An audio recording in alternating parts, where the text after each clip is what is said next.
cười khi giang hải qua đi, nàng có thấy yên bình không? Lạc hoa hữu ý hay vô tình nước chảy?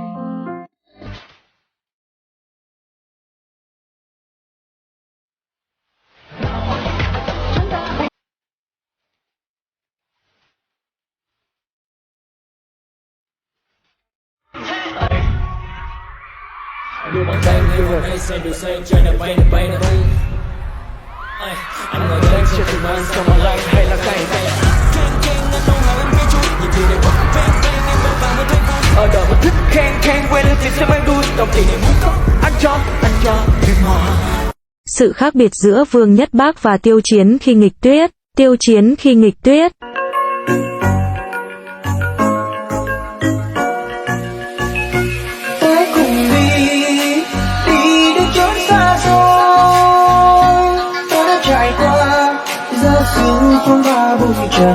Và đây là Vương Nhất Bác khi nghịch tuyết.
Khi Vương Nhất Bác không có gì ngoài tiền.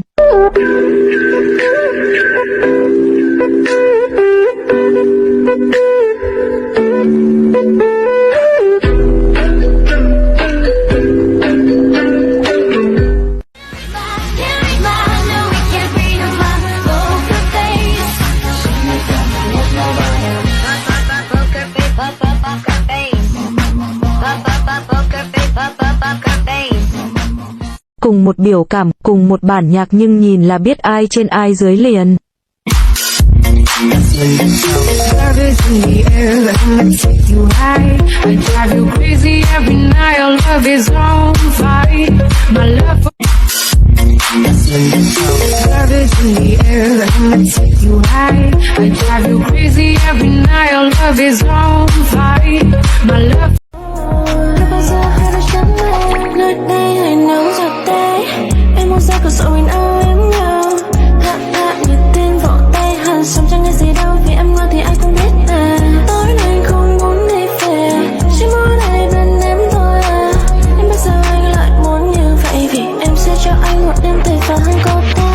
为什么说这么爱不睡觉呢？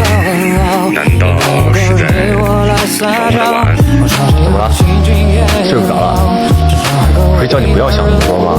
每天操心那么多事，什么事能比我重要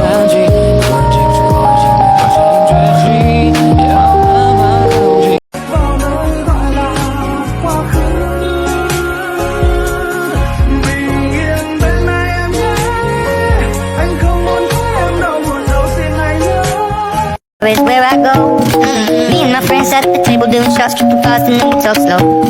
Come over and start up a conversation with just me, and trust me, I'll give it a chance. Now take my hand, stop it, and the man on the jukebox, and then we start to dance. And now I'm singing like, girl, you know I want your love. Your love was handmade for somebody like me. Come on now, follow my lead. I may be crazy, don't mind me. Say, boy, let's not talk too much. Grab on my waist and put that body on me.